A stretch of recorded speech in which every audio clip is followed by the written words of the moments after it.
Orota gaaffii kana qofa kana deebistan barbaadan. Gaaffii namni wayi gaafatame gaaffii kana irratti deebiinsa sirriidha moo sirrii miti isa jedhuudhaaf isintu na deebisaam.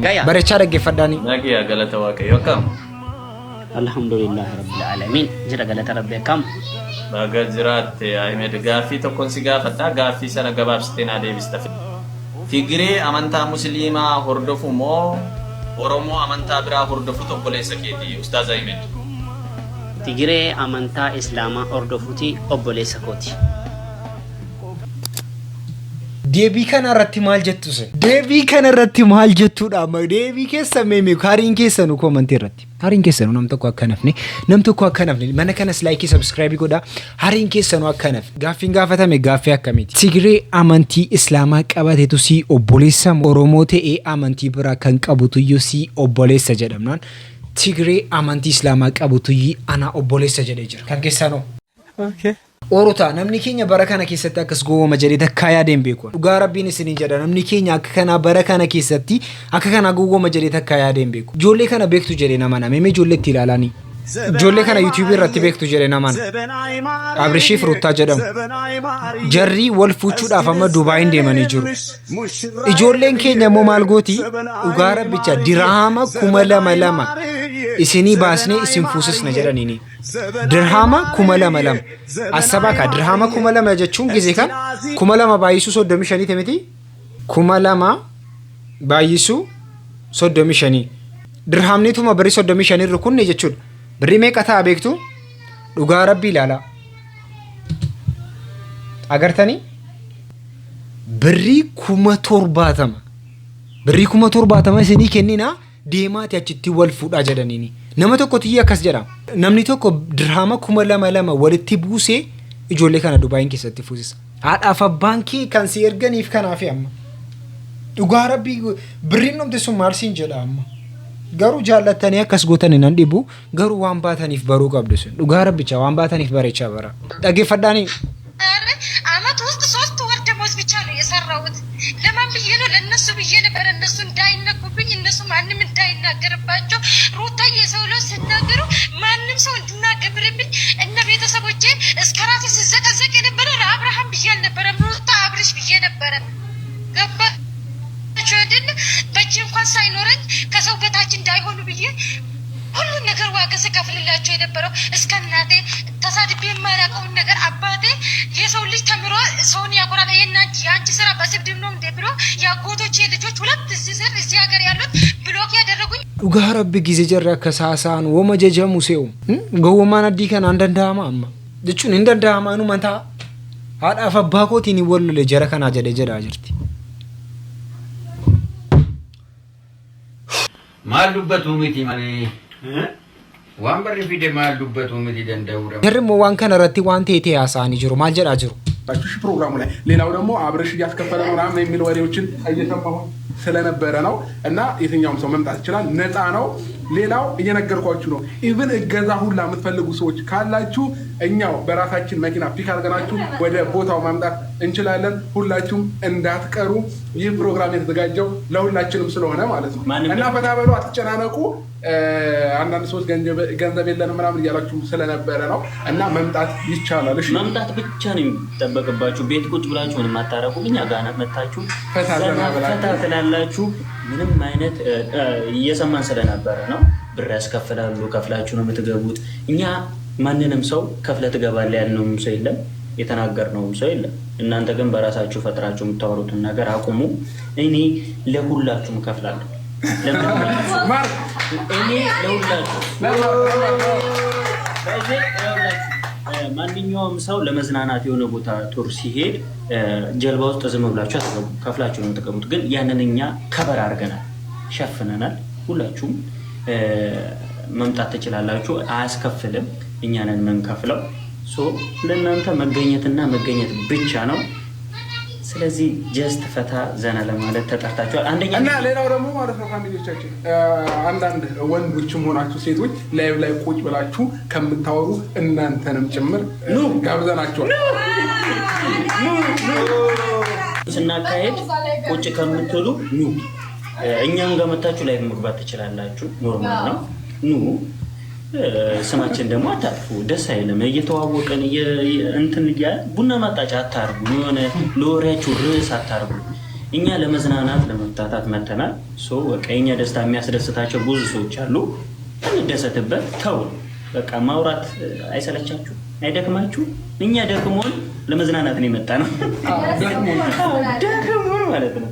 እና ሰርጋችን ባማረ በተዋበ ጋራ ብቻ ወሪ ማቲ ከሰኔተኒ ቢያባተን ይጆቹ ጊዜ ከነ ነምናከ ሲንጎርሱ ህያዲና ረኪኒ ሰነረጀሩዩ ሲንጎርሱ እንደንዳ ማቲን ከሰናቸ ከስረከታ ጀር ፍሪ ከሰናከሲ የሮ ከነ ከሰቲ ሲንጂጂራምታኒ ማቲስ ጂጂሩ ቀብ እሺ ጃላላ ጀራሙ ሜ ቢጩ ሲባላዲ ዱጋራ ብቻ ላን አፎቱና ጀዳ ማሊያን ጆሌ ዱርባቲ ያከሰን ተውላን ዱጋራ ብቻ ዮ ወረፉ ደይዋን አከስሚነ ሲንዱን ገዶ ዱጋራ ቢ አረሳም ያንቺን ቃና አረሳም ያንቺን ቃና አረሳም እኔማ ያንቺን ፍቅር አረሳም እስከመቼ ጃለሊ ዋን ብራቲ ከበጅኒ ኩን ከመሉ ሃዳ ቆፋፊ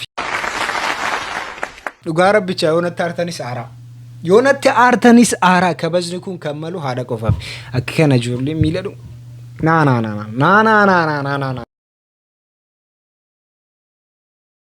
ያው እኛ ቃል ገብተናል እንደተናገርነው ከሆነ ሚዲያ ላይ ምንዳውራ ነው ከሆነ ዱባይ ሄደን ነው ቃል ኪዳን ቀለበትን ምናስረው ዱባይ ሄደን ነው ተባብለናል። ስለዚህ ያን ነገር ነው ፋሚሊም የሚጠብቀው ማለት ነውና ፋሚሊም ኦዲየንስም ሁላችሁም የምትጠብቁት ያን ነገር ነውና ከዛ ባሻገር ያለውን ይሄ አይደለ ከቀለበት በኋላ መልስ ምናምን የሚባሉ የቤተሰብ ፕሮግራሞች አሉ።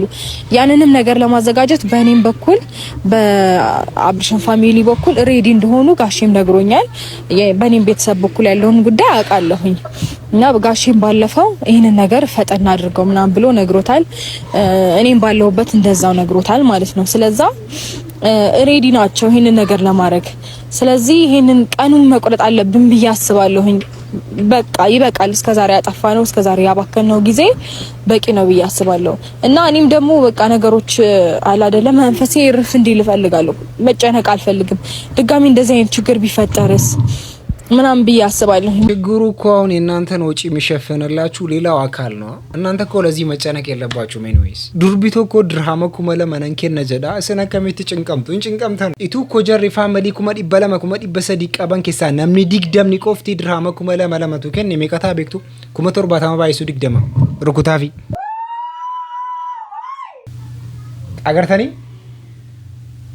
አገርተኒ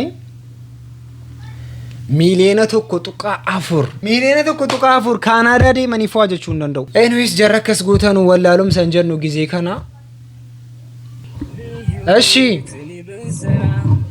ማኪ ማል ጎዳ ጅርቴ ያማ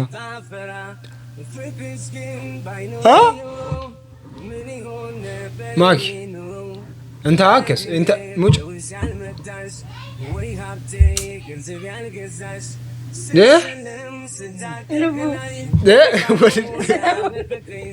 እንጅሩ ሙጫን እንጅሩ ሙጫኒ ነው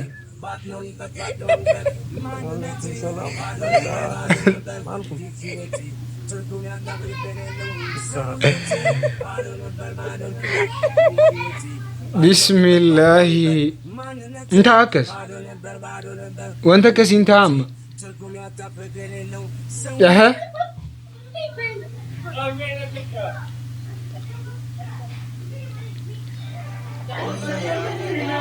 እሺ አይ ታጠፋጤ ላላ ደራ ረቢ ቁባ ወይኔ ወዮ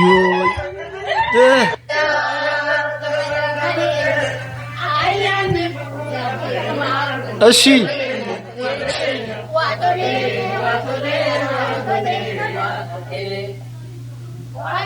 ማይን ዳቢ ማኪሞ ዳቢ ማኪ ማይኒ መከን አንጫልቲ ሙጫና መከን አንጫልቲ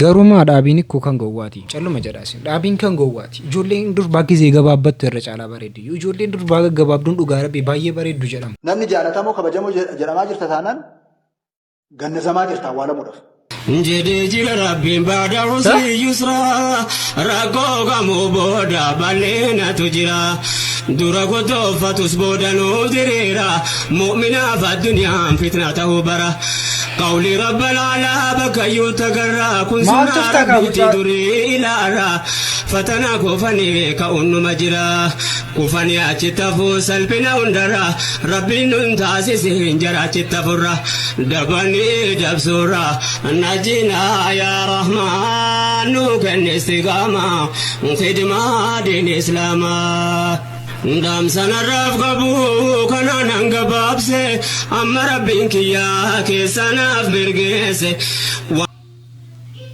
ما سبيوما دانفوت متي وندتي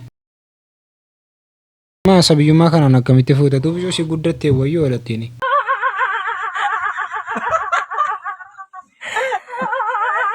ተታት ወደ አካውንቱ የገባውን 500 ሺህ ብር መልሷል። ይህ ሰው አወል አህመድ ይባላል። እንግዲህ ዛሬ ጠዋት በተኛበት አንድ ስልክ ይደወልለታል።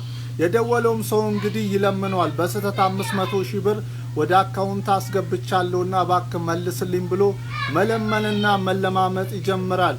እኔም እንግዲህ ጀነን ብዬ የሰው ማልፈልግ የራሴን አሳልፌ ማልሰጥ አፋር ሰነንቦና ተኮትኩቼ ያደኩኝ ነኝ። ብር ከአካውንት ውስጥ እንዳለ አድርገህ አስብ ብዬ ስልኩን ዘጋሁት። ከዛ በኋላ ብሩንም ላኩለት። ነገር ግን ገንዘቡን ከላኩለት በኋላ ደውሎ እንኳን አላመሰገነኝም ብሏል። በነገራችን ላይ እንደዚህ አይነት መልካም ሰዎችን ያብዛል። ሰነንዴ ቢቱ ጊዜ ስረፊቲ ከሰንራ ካታኑ ጆቹ ሜሴጅን ብሪ ኩመ ዲበሸኒ ሲኒ ገሌራ ጊዜ ጀረም ብሪ ሰነንዴ ቢስቱ Haqiidhuma walitti himna amma waliin sobnu iddee kanatti wal sobuun hin jiru haqqii si lafa keenya indee bistu birrii 500 akkaawuntii keessan irra isinii galeenaan gizee rafitii irraa kaatan birrii 500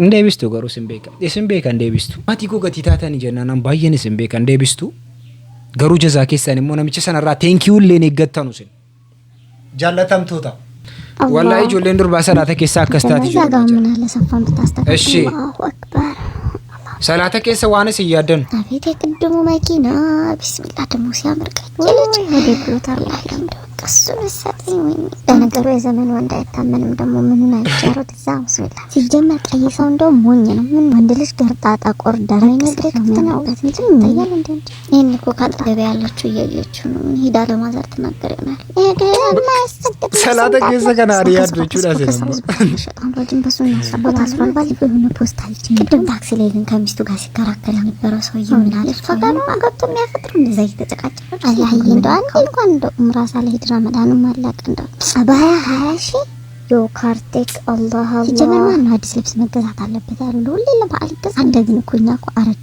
አሁን እንደው አላህ የኔ ብቻ ነኝ ረመዳን ሳልጠቀም ይያል ኢንሻአላህ ለቀለለተል ቀድርን አሁን ኦዱን መስጊድ ምን ሄደ ደሞ እንደዛ ይደረግም ብሏል በቃ ዋንከና ሀሪያ ዲ አላሁ አክበር ጀዝ يا ربي ግን የገፍራው ነገር እንዴት ያረከና ሩኳ ከሰስ ካናም ሲቲዩ ግን ለሐሳዘነችን ቁጭ ብላ ያንቀላፈሩ ይመስል ኃላፊነት ስንት ሰራ አለባት ለሷና ቤታ ስራ ሰርታ ነው يا ربي ግን አልহামዱሊላህ ወላሂ ከረመዳን በኋላ ግድብን አድርገን እንተኛለን አሁን አላህ ይግቢውን በረግን ዘክቺን የመጣሁት ወይኔ ዋና ከሲፋቱን ቁነሜጋ ዋንታ ከሲቱን ቁነሜ ቆይ ሜቴ ዱጋራ ብቻ ጀሪ ኦሮታስ ከሰ ጅርታ ዱጋራ ቢ ዋና ከሲያዱ ሰላተ ኬስ kana hariyadu injedhamu faatiyaan injedhamu bakka waan guutuu guyyaa guutuu hojjetaa ooltan teessanii yaadataa ooltu jechuudha kana qofaa miti mitu kana qofate haa ta'u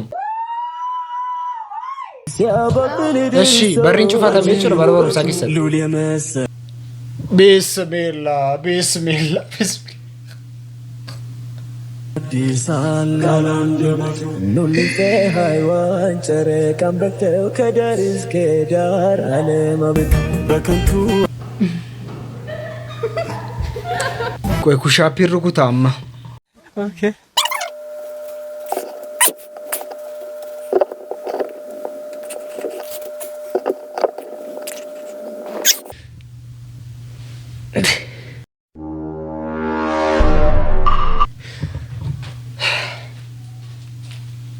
bakkichito kunto dhugaara bi bakkichinto itu bakkichite jechuudha kuno laaltanu mucaa macaala narrukuta ture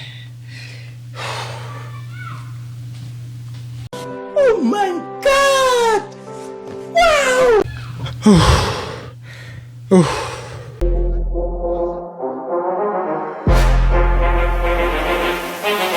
jarri dhiirota amma deemaati waxii danfisaa. Waxii danfisaa biddeena tolchaa waan akkasii hojjettu sin amma jalqabdanii hojiin keessan wal jijjiirtanii jirtu amma. Hojii wal jijjiirtanii jirtu. Akkasumalee intu ta'an jiru. Qoy barrii maaf ofitti cufatte saayyuu. Jechuun akka eenyu siin agarreedhaafi. Of qarrastee gadhiisteetti miti. Bakka namni hundinuu ilaaleera miti. Eenyu akka ilaalleedhaafi gaanii barriin ofitti cufatamu. Dhugaa rabbichaa oorota akka mucattii kana kan na azzansiisen jiru. Mucattii ilaalaa dara rabbii isii kana siyaas teessee ilaalaa jirtu.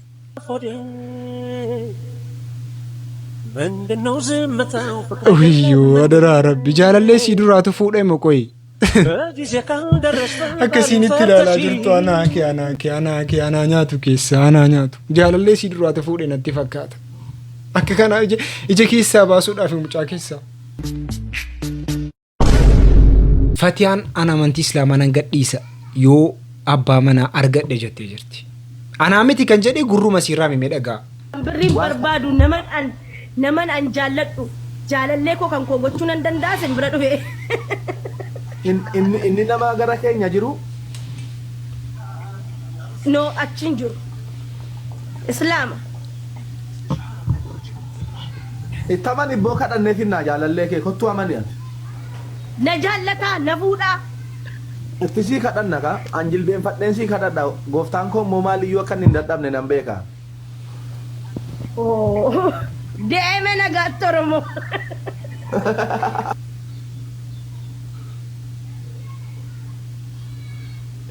Oromootu maal jedhaa wal fakkaattiin wal barbaaddii jedha meeshaa wal fakkaatu wal bira fannisanii fa'aa jedha Oromoo yeroo mammaaksa. Innaa malis neen jechuu barbaade jarattii kullacha yeroo ilaalu waluma fakkaatti amalli jaraas tokko jechuudha. Garuu kan na dhibe awwalee ani irraa isin dubbannee maaliif hin taane awwalee dur biyyattuu beenna dhugee lolaa keessa bulaa nama durattuu amantii wayii qabu miti. Yaani ammas wama wacii wayii argadhe jedheeti malee nama yookaan waa'ee amantiis beekee miti nama taraatti lakkaamu miti nu an akka kootti ijoollee biyyaati kan nam beeka waan ta'eef maafan tuffadhee dhiisee irraas takkaan dubbanne. Garuu kan armallaa kana tunaati. Kan armallaa kana ammoo maa inni armallaa kana nama akkuma kanatti jala yaa gaafa duraasi beekumsa wayii qabaattee miti sammuun sii dooma sammuun sii diddoo barnoota idileen qabdu barnoota amantiin qabdu jedheetuma uummanni keenya gaasaa akka saawuma hin taane hordofaa dhaqee feemasii godhee jennaan amma immoo maal jettii deemtee dhuftee amantiidhaan qoosuu jammartee jechuudha. Nagaatti Oromoo waan deemeera. Diddoo ijiin akka keetii deemtee maalirrifti? Dhattee amanticha sana maal guutti ijiin akka keetii? Sammuun kee furrii barnoota hin qabdu, barnoota uumamaa hin qabdu, hayyummaa uumamaa hin qabdu. Faaggaa kee bantee meediyaarraa yaa'uudhaan achi dhattee asii dhattee maa inni? Ammas farqii maalii qabda? Shuruutuma salaataa tokko amma beektaatu si gaafatanii. Hin jiru wanti tokko. Hin beektu jechuudha. Doomaa sammuu doomaa tokkoon dhalchitee ilmoon guddifattu tokkoon meediyaarraa galtee zimmettee fuula namaa dhokatti. Wallahi itti nu himi likkiisiin mucaatti. Fakkaatteen jiraatu. Jedhaanti meediyaa maal nama jibbisiisa dhugaa rabbii. Saatii 24 laayivii irratti waan ka'eerii immoo naasoo. Namni ergamuu taa'e waan ka'eerii haasa'a. Waggaa darbes waggaa achi darbes waggaa meeqa. Saanum. Waan tokko naasoo. Yookaan kororoktiin dhugaa itti afaan banti meediyaa kanarra. Amma immoo jaalalleen koo yaadne boo. Yeroo tokko tokkuma jedhanii dubbatantu nama dhiba wallaahi billaahi.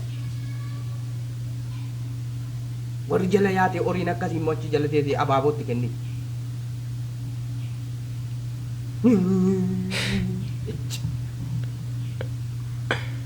Bakka maal qabatu namni utuu namni doofaan namni bifaan qabu namni akkaataa dubbiillee beenetu ijuma namaatti as bahuu dhiisee maal qaba dhugaa rabbii tokko namni afokkisu haasaa bareedaa haasaa tokko namni bifuma isaa bifa namaa fakkaatee nan bareedeetuma yoo ta'u isuma bifuma isaa laaltee tokko immoo amala isaa gaaromee naan amala isaa laaltee itti fayyadu.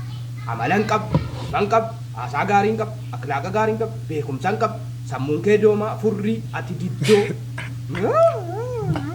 Koyeetiin dhugaa,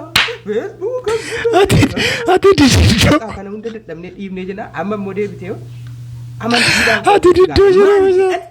Maal fayyadame? Inni diddoon kun iyyuu ittiin diddoon awwalee jedhamtu iyyuu silaa nama dhufee ooyiruu laa keessa bulaa. Wayyoo garaa koo wayyoo garaa. Qaama jechuun tiiktookiin harka jira kanaaf kuttoo kaasaa jennee dhiibee obboleessa irraa qabee hin beekan jirri. Maammee irraa qabee Mubaarikii irraa qabee. Aboo nama keenya duuka deemtee warri wajjin kuttoo kaastee warri wajjin iyyitee warri wajjin akkas gootee warra akkanaa kana hammabsiisaa jirtan dhaabbadhaa sinumtinu jalaafaa. Dhattee dhiibtee maallu fayyadda ammati kun faasisaa. Silattuu shuruuxuma salaataayyuun beektuu otuu si gaafatanii. Waanuma jettee salaattu tokko beektaa amma si gaafa. Jazbaa noo. Mucaa kanaan tokko adaraa rabbii naa cabacaba. Mucaa kanaan naa cabacaba. Diddoon kun jedhanii boo'u. Kan garaa kootii na haasofte.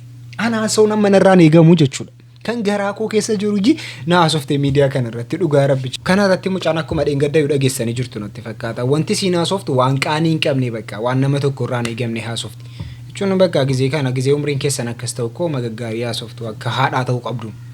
Kanaatis nama gorsitu malee akka sabiyyii deebi'amee hin ta'amu. Sabiyyii taate mucaan gad deebite. Waan akkasiifaatu nu qunname qaba. Waan akkasiitu nu qunname. Sagantaan irraaf qabannee ganuma fakkaata. Sagantaa horaatamu walitti deebinutti isin jaalatamtoota.